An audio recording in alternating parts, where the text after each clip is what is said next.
Есте сақтау қабілетін жақсартатын әдеттер.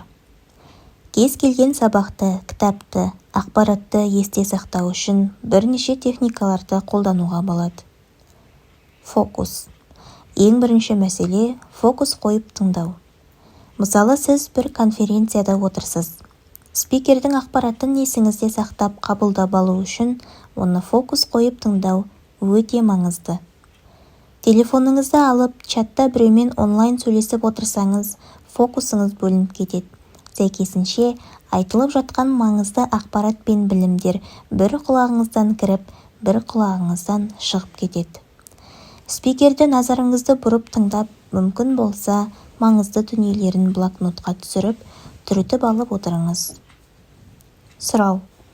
Білмеген адам емес, білмейтінін сұрауға ұялған адам ұтылады. Сондықтан кез келген сабақта, курста, ортада бір ақпаратты не бір тақырыпты түсінбесеңіз, сұраңыз. Миыңызда пайда болған сұрақтарға жауапты сұраған кезде ғана аласыз. Эмоция қосу. Кез келген ақпаратқа эмоция қосыңыз. Вау, бұл сонда осындай екен ғой. Мәссаған, мен мұны білмеппін. Шынымен тың ақпарат екен. Сонда әдет қалыптастыру оп-оңай екен ғой. Міне, осы секілді түрлі эмоцияларды қоссаңыз, ақпараттар ерекше есіңізде қалады. Ассоциация. Кез келген ақпаратты бір дүниемен байланыстырып алыңыз. Мысалы, біз көбіне танысқан адамымыздың атын ұмытып қалып, кейін қайта сұрауға ұялып жүреміз. Сол кезде ассоциация жасап алыңыз. Марат деген адаммен таныссаңыз, дереу ойша есімі Марат екен. Марат сыныптасымның аттасы болып тұр ғой деп ойлап қойыңыз. Сонда келесі жолы бірден есіңізге түседі. 1961 жылы Юрий Гагарин ғарышқа ұшқан деген ақпаратты оқысаңыз, тағы да ассоциация жасаңыз. Демек, менің папам туылмай тұрып, 5 жыл бұрын ұшқан екен деп ойлап қойсаңыз, есіңізде жақсы сақталады. Липостат әдісі. Бұл ағзамыздың бір үрдісті қалыпты деп қабылдау процесі. Әдет қалыптастыру орташа есеппен 21 не 42 күн уақыт алатынын айттық. Ал біз осы әдетті қалыпты деп қабылдау үшін 90 күн уақыт керек екен. Сіз салмақ тастағыңыз келді. 2 айда 90 килограммнан 78 килограммға дейін түстіңіз. Бұл сіздің идеалды салмағыңыз. Бірақ ағзаңыз осы салмақты ұстап, қалыпты деп қабылдау үшін тағы 3 ай уақыт керек. 90 күн осы салмақты ұстап тұрсаңыз ғана, организм бұл салмақ норма екенін қабылдап үйреніп кетеді. Көпшілік адам бірден салмақ тастап, артынша тағы да қосып алып жататынын себебі осы. Бір рет салмақ тастадым екен деп босаңсуға болмайды. Осы салмақты 90 күн ұстап тұрғаннан кейін ғана ол сіздің қалыпты салмағыңызға айналады. Әдеттер қашан бұзылады? Біз жасап жүрген әдеттерімізді бекерден бекер құртып алмаймыз. Жасағымыз келмей қалған күндері әдеттеріміз аяқ астынан өздігінен бұзылмайды. Мұның өзіндік себептері, арнайы формуласы бар. Осы ақпараттарды білгеннен кейін бізге өмір сүру, әдеттерімізбен жұмыс істеу әлде қайда жеңіл болады. Сізге керек пайдалы әдеттерді бұзып қою 4 себептен болады. Немістің halt деген сөзі бар. Stop, яғни тоқта деген мағынаны білдіреді. H, hungry. Сіз қатты қарныңыз аш кезде дұрыс шешім қабылдамайсыз. Өзіңізге берген уәдеңізді бұзып қою мүмкіндігі де тым жоғары. Сондықтан да кез келген диетада бізге қатты аш болуға рұқсат етілмейді. Адамдар қалай артық салмағынан арылады? Аштықпен емес, керісінше көп рет, бірақ аз мөлшерде тамақтанып, салмақ тастайды. Не үшін? Өйткені қарныңыз қатты ашып кеткен кезде сіз ештеңеге қарамайсыз. Бірден барлығын жеп қоясыз. A, angry. Сіз ашуланып тұрған кезде өзіңізге берген уәделеріңізді ұмытып, әдеттеріңізді бұзып қоясыз. L, lonely. Әдетте адамдар жалғыз қалған кезінде берген антын бұзып, сөзінде тұра алмай қалуы әбден мүмкін. Мысалы, енді темекі шекпеймін деп бәрінен көзінше айтып, сөз беріп қойған болса, оңаша қалғанда шыдамай темекі тартып қояды. Tired. Адам қатты шаршап тұрғанда бәріне қол сілтей салуы мүмкін. Осы жерде байқасаңыз halt деген сөз шықты. Аудармасы stop. Егер де берген сөзіңізді немесе жоспарыңызды орындағыңыз келмей тұрса, өзіңізден сұраңыз. Мен осы 4 құбылыстың қайсысында тұрмын? Осыны анықтап, сұраққа жауап табуыңыздың өзі сізге қатты көмектеседі. Бір күні мен үйге кешкі 9-да келдім. Кешкі 6-дан кейін тамақ жемеу маған әдетке айналып кеткен. Бірақ сол күні менің қарным ашып, тамаққа тартып тұрды. Дереу өзіме сұрақ қойдым. Менің қарным қатты аш па? Мен ашулымын ба? Мен жалғызбын ба? Мен шаршап тұрмын ба? Дәл осы күні үйде жалғыз едім. Әрі жұмыстан шаршап келген болатынмын. Екі сезім бірде қосылса, адамдардың әдетін бұзып қою проценті де қатты жоғарылайды. Бірақ мен өзіме де дұрыс сұрақ қойып, жауап беру арқылы өзімді тоқтаттым. Шаршап тұр екенмін ғой, ештеңе етпейді. Ертең таңертең ерте тамақтанам деп өзімді бастым. Яғни дәл осы сәттегі күйіңіздің себебін білуіңіз өте маңызды. Жоғарыдағы 4 сұрақты жаттап алыңыз. Осы сезімдердің кез келгені немесе бірнешеуі қосылса, сіз жоспарыңызды бұзасыз. 4 анықтаманы білудің өзі сізді тоқтатып, тәрбиелеуге көмектеседі. Жаттап алыңыз, есіңізден шығармаңыз. Роберт Дауни. Әр адам өз өмірінің авторы. Не себесің, соның жемісін көресің.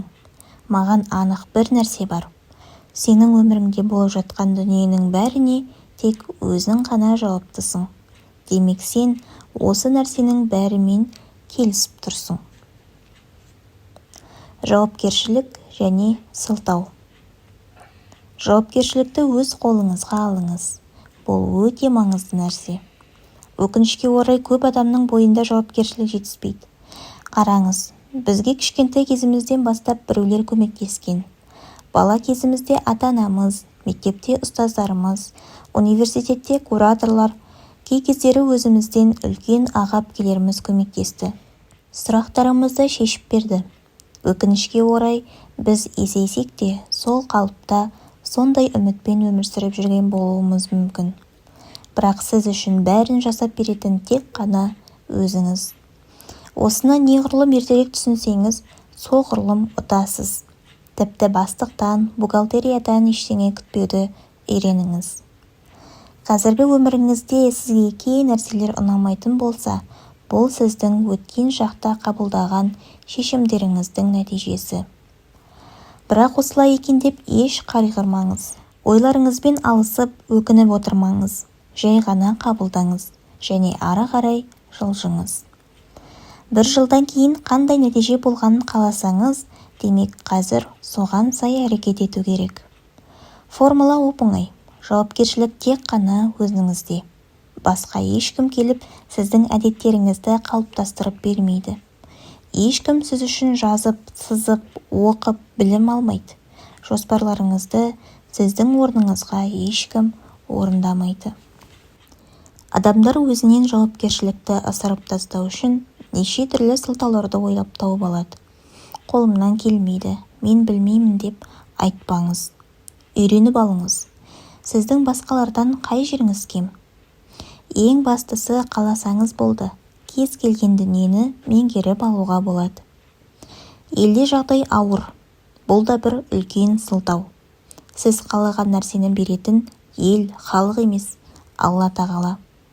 Ризық несібеңіздің барлығы өзіңіздің ниетіңіз бен еңбегіңізге сай беріледі. Карантин, ковид дегендер де сізге кедергі бола алмайды. Карантинге қарапайым адам болып кіріп, миллионер болып шыққан қаншама адамдарды білемін. Еңбек етем деген адам жолын тапты. Білмеген болса, онлайн дегерді. Мені солай тәрбиелеген. Өзіңіздің өскен ортаңызды, көрген тәжірибеңізді айтып, шектеу қоймаңыз. Жол жерден өз-өзіңізді аяп отырмаңыз. Алдымен қабылдаңыз. Жақсы, сіз белгілі бір жасыңызға дейін осылай өмір сүрдіңіз. Бірақ енді әрі қарай бұлай жалғасқанын қаламайсыз. Демек қалауыңызға сай жоспар жазыңыз. Сол жоспарыңыз бойынша міндетті түрде әрекет қылыңыз. Тағы бір курс оқып алайын. Ешқандай да тағы бір деген сылтаумен жауапкершілікті болашаққа ысырып жібермеңіз. Тағы бір кітап оқып алайын деп, осы кітаптан алған білімдеріңізді құнсыздандырып алмаңыз. Бұл кітапта жазылған білімнің 50%-ның өзін алып, практикада қолдансаңыз, кәдімгідей дүйін деген нәтиже көретініңіз анық. Себебі дұрыс әдеттер қалыптастыру, миыңыздың жұмысын түсінудің өзі тікелей бәріне әсер етеді. Қаржылық жағдайыңызға да, тұлғалық дамуыңызға да, денсаулығыңызға да, қарым-қатынасыңызға да оң өзгерістер алып келеді. Егер бір нәрсе бастағыңыз келіп жүрсе, оған ең ыңғайлы уақыт дәл сол уақыт. Кейінге қалдырмаңыз, сылтау іздемеңіз. Worry buster, уайымды жеңу. Адам өз ойынан өзі таяқ жеп жүреді. Кейде жасап көрмей жатып, ойдан бір нәрселерді шығарып алады. Содан кеудесін уайым басып, бойын қорқыныш билейді. Идеясы сол күйі жайында қалады. Істеп көрмек түгілі бастамайды да. Осындай сәттерде маған бір формула қатты көмектесті. Сізге де көмегін тигізетіні сөзсіз. Ең бірінші қадам – жазыңыз. Сіз нақты неден қорқып тұрсыз? Мысалы, мен 2011 жылдан бері басқарушылық қызметтерде жұмыс істедім. Қол астымда 15-20 адам жұмыс істеді.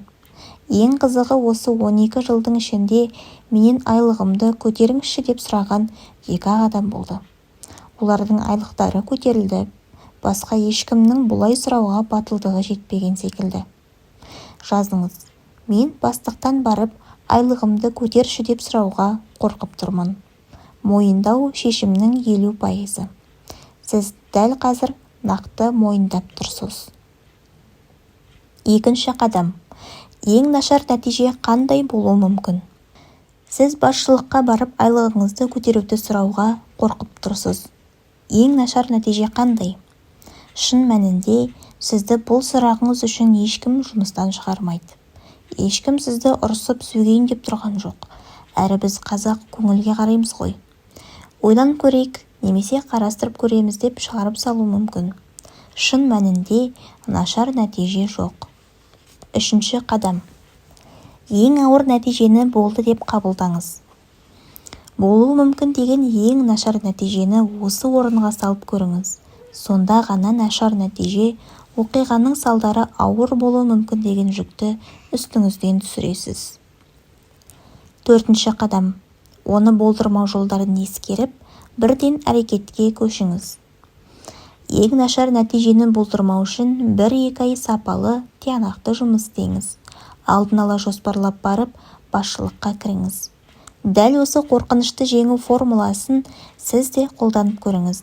Нәтижесі қуантары анық. Ми және мен. Біз мидың нақты қандай бөліктерден тұратынын білмейміз. Негізі ми 18 бөліктен тұрады. Ми әлемдегі ең мықты аппарат. Ол бізден бөлек емес, біз оны басқарамыз. Бірақ ми автоматты түрде оған бұрын берген бұйрықтарыңыз бойынша жұмыс істейді. Кезінде берілген тапсырмаларыңыз бойынша сізге қызмет қылады. Әрекеттеріміздің 95% автоматты түрде жасалады. Префронтальная кора, тура маңдайымыздың астындағы бөлік. Бұл тек қана адамда болады. Ол біздің шешім қабылдауымызға жауап береді.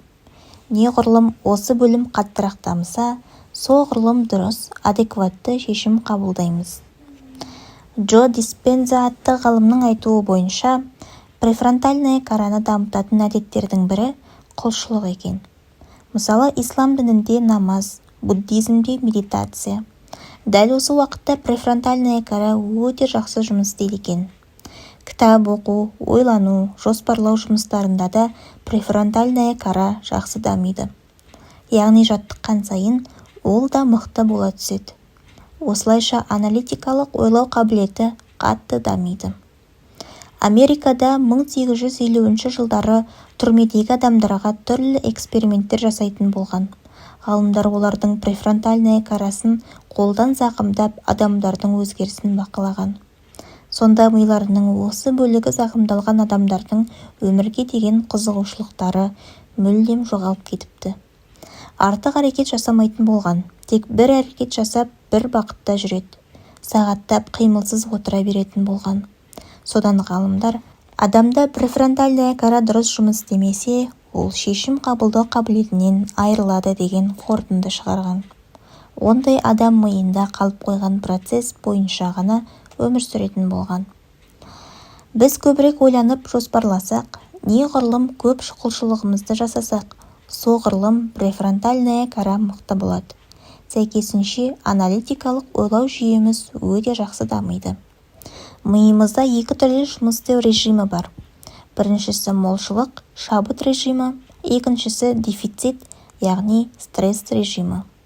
Сіз қай режимде өмір сүріп жатырсыз? Көбіне біз өзіміз байқамай дефицит режимінде жүреміз. Оның көрсеткіштері мынандай. Күніңіз басталады, өтіп кетеді, уақыт тез өтеді. Қатты бір өзгеріс жоқ, нәтиже жоқ. Адам стресстік режимде өмір сүрсе, барлық нәрсені блоктайды. Тек тамақ жеу және ұйықтау, көбею деген процестер ғана қалады. Стресстік жағдайда ми энергияны сақтап қалуға тырысады. Бұл режимде адам артық салмақ жинап, семіріп кетеді. Ми бүкіл энергияны майға айналдырып қою туралы шешім қабылдайды. Ертең қиын күн болса, майды қолданамыз деген сақтықпен өмір сүреді. Иммунитетімізде белгілі бір сұрау жібергенде, ми оған стоп. Бұл нәрсеге біздің жұмсайтын энергиямыз жоқ, қоя тұр дейді. Сонымен адам ақырын тез ауырып қалатын аурушаң адамға айналады. Сүйек өсуіне, өзін-өзі емдеуге де организмнің артық энергиясы жоқ. Стресстік режимде жүрген адамдардың тістері сарғайып, жалпақ тілмен алғанда құрттап кетеді. Себебі ми блоктап тастаған, керекті витаминдер жоқ. Оқу, даму, жаңа қызығушылық, іздену деген дүниелер де жайына қалады. Барлығына беретін мидың жауабы, оған уақыт жоқ, күш жоқ. Бұның барлығы ешқандай да сіздің жалқаулығыңыздан емес. Негізгі себеп сіздің стресстік режимде жүргеніңіз. Егер стресстік режимде жүрген болсаңыз, одан қалай шығуға болады? Шын мәнінде бұдан шығу сіз ойлағандай қатты қиын емес. Стресстік режимде жүргеніңізді біліп мойындаудың өзі шешімнің 50%. Әрі қарай одан шығудың қарапайым жолы көбірек құлшылық қылу, медитация жасау және өзіңізді тыңдау. Ең бірінші әрекетіңізді қазір жасаңыз. Қағазды алып, осы сұрақтарға жауап жазып көріңіз. Мен кіммін? Қайдан келдім? Қайда бара жатырмын? Армандарым қандай? Өзімді іздеп жүрмін. Мен не істеп жүргенімді білмеймін. Дұрыс өмір сүріп жүрмін ба? Осы жұмыста істегенім маған керек пе? Өзіме керек ортадамын ба? Осындай сұрақтардың барлығы өзіңді табу дегенге алып келеді. Икигай деген өзіңіздің қалаған, сіз жақсы білетін және адамдар ол үшін ақша төлеуге дайын іс. Осылардың барлығы ортақ болған жерде сіздің икигайыңыз бар. Ол жерде сіз өзіңізді потокта сезінесіз. Бұл іспен айналысқанда сіз шаршамайсыз. Өзіңнің сүйікті ісіңді табу туралы дайындалған арнайы тест бар. Сол тестте қандай істі сізге ақша төлемесе де тегін істеуге дайынсыз деген сұрақ көрсетілген. Адамның икигайын осы жауаптан да табуға болады. Өзіңіз жақсы көретін жұмысты тауып алсаңыз, сіз ешқашан жұмыс істемейсіз. Бар болғаны өзіңіз демалатын, жақсы көретін іспен айналысасыз. Адам өзін-өзі таппайды, себебі ол өзін жоғалтып алған жоқ. Адам бар болғаны өміріндегі әдеттері мен әрекеттері арқылы өзін-өзі қалыптастырады. Өзіңізді іздемеңіз, бірақ өзіңізді таныңыз. Сіз де ашылмай жатқан кітапсыз, қайталанбайтын геніңіз бен болмысыңыз бар.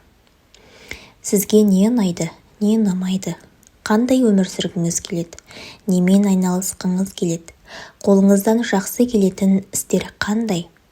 Өзіңізге осы секілді сұрақтарды қойыңыз және икигайыңызды іздеңіз, табыңыз. Төмендегі кестені толтырып шығу арқылы икигайыңызды анықтап көріңіз. Кестені толтырған соң тағы бір қарап шығыңыз. 3 кестеде де жазылған ортақ істер сіздің икигайыңыз болып шығады. Менің қолымнан келетін істер. Адамдар маған қай қызметім үшін ақша төлеуге дайын. Маған қандай іспен айналысқан ұнайды. Жаңа қабілетті меңгеру мүмкіндігі. Жаңа қабілеттерді енгізіп отыру бүгінгі заманның талабы. Уақытыңызды дұрыс жоспарлап кіріссеңіз, кез келген қабілетті 2-3 айда өте жоғары деңгейде меңгеріп аласыз. Қазір баяғыдай қиын ештеңе жоқ. Мысалы, интернет-маркетинг немесе коучинг, менторлық қабілетін үйреніп түсіну үшін университет оқудың керегі жоқ. Ары кетсе, 6 айдың ішінде білім плюс тәжірибе алып, профи болып шыға аласыз. 21 ғасырда бір ғана мамандықпен шектеліп қалуға болмайды. Себебі бәсекелестікке қабілетсіз болып қаласыз. Ойлаңызшы, мысалы, менің бір компаниям бар дейік. Менің компанияға IT маманын жұмысқа алуым керек. Мамандарды таңдап жатқан кезде алдыма тек қана IT білетін және IT-ге қоса маркетингті меңгеріп алған маман келетін болса, басымдылық екінші маманға беріледі. Яғни қосымша жаңа қабілеттер сізді бәсекеге қабілетті болуға алып келеді.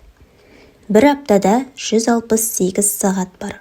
Сол сағаттың 3 сағатын ғана жаңа қабілетті меңгеруге арнасаңыз, 3-6 айдың ішінде сіз толыққанды нәтиже көрсетесіз. Керек кезде үйреніп алам деген ой жүзеге аспайды. Өзіңіз өмір сүріп жатқан дәуірді, қоғамды зерттей жүріңіз. Жарты жылдан кейін, 1 жылдан кейін қандай мамандықтар мен қабілеттер сұранысқа ие болады. Сол бағытқа қарай бой түзеңіз. Мысалы, қазір мобилография өте актуалды. Ал осыдан 2 жыл бұрын оған ешкім мән бермеді. Телефонмен қай бір видео түсіреді дейсің деп жеңіл-желпі қарады. Ал қазір мықты мобилографтар 15 секундтық видеосы үшін 200 мың теңге алады. Әрине, оны түсіруге шамамен 1 сағаттай уақыты кетеді. Монтажы да бірнеше сағаттарды алуы мүмкін. Дегенмен осыны 2 жыл бұрын біреуге айтсаң, ешкім сенбейтін еді. Ал қазір нарықта сұраныс жоғары. Әр қабілет плюс құндылық. Сізге жаңа қабілетті меңгеру бүгінгі күні өте қолжетімді. Ол үшін бар болғаны қарапайым қадамдарды жасасаңыз болғаны. Бірінші, осы қабілет бойынша 3 кітап оқу. Екінші, сол қабілет бойынша 3 конференцияға қатысу немесе видео сабақ көру. Үшінші, 1-2 толыққанды курстан өту. Мысалы, мен ұйқы туралы сабақтар жүргіземін. Алдымен өз өміріме енгіздім. Ал алғашқы курсымды мен бір кітаптан алған біліміммен өткіздім. Кейін уақыт өте келе бұл қатарды білімді толықтырдым. Бірақ алғашқы әрекет үшін маған бір кітапта жеткілікті болды. Сонымен жаңа қабілетті қалыптастырудың қарапайым формуласы. 3 кітап плюс 3 видео плюс 2 курс. Қазіргі курстардың сапасы университет сабақтарынан да ұтымды болып келетіні өтірік емес. Руминация халі. Руминация халі қайта-қайта бір мәселені шайнай беру, ойлай беру. Миымыздың бізге берген 2 түрлі мүмкіндігі бар. Біріншісі шешім қабылдау мүмкіндігі, екіншісі руминация халіне түсу мүмкіндігі. Көшеде бір ит сізге үрді деп ойлайық. Сіз қашып құтылдыңыз. Бұл шамамен 20 секундтық қана процесс. Негізінде қашып алысқа ұзап кеткеннен кейін сіз бұл оқиғаны ұмытып, өз жоспарларыңыз бойынша ісіңізді жалғастырып кете беруіңіз керек. Ал сіз 10-15 минуттан кейін де әлі сол оқиғаны ойлап жүрген болсаңызшы. Ол ит неге үрді? Мұны иттің иелеріне айту керек.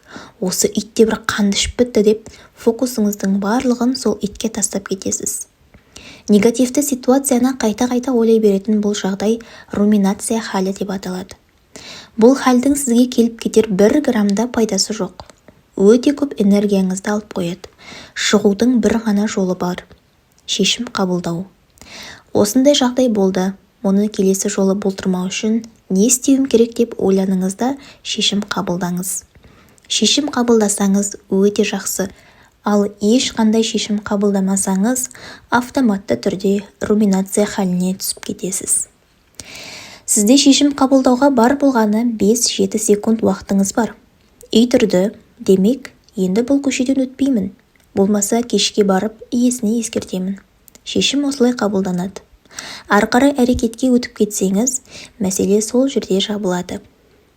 Ал шешім қабылдамай, қайғырып, бас ауырта берсеңіз, префронтальная корадан мидың бір бөлігі миндалинаға тікелей сигнал барады.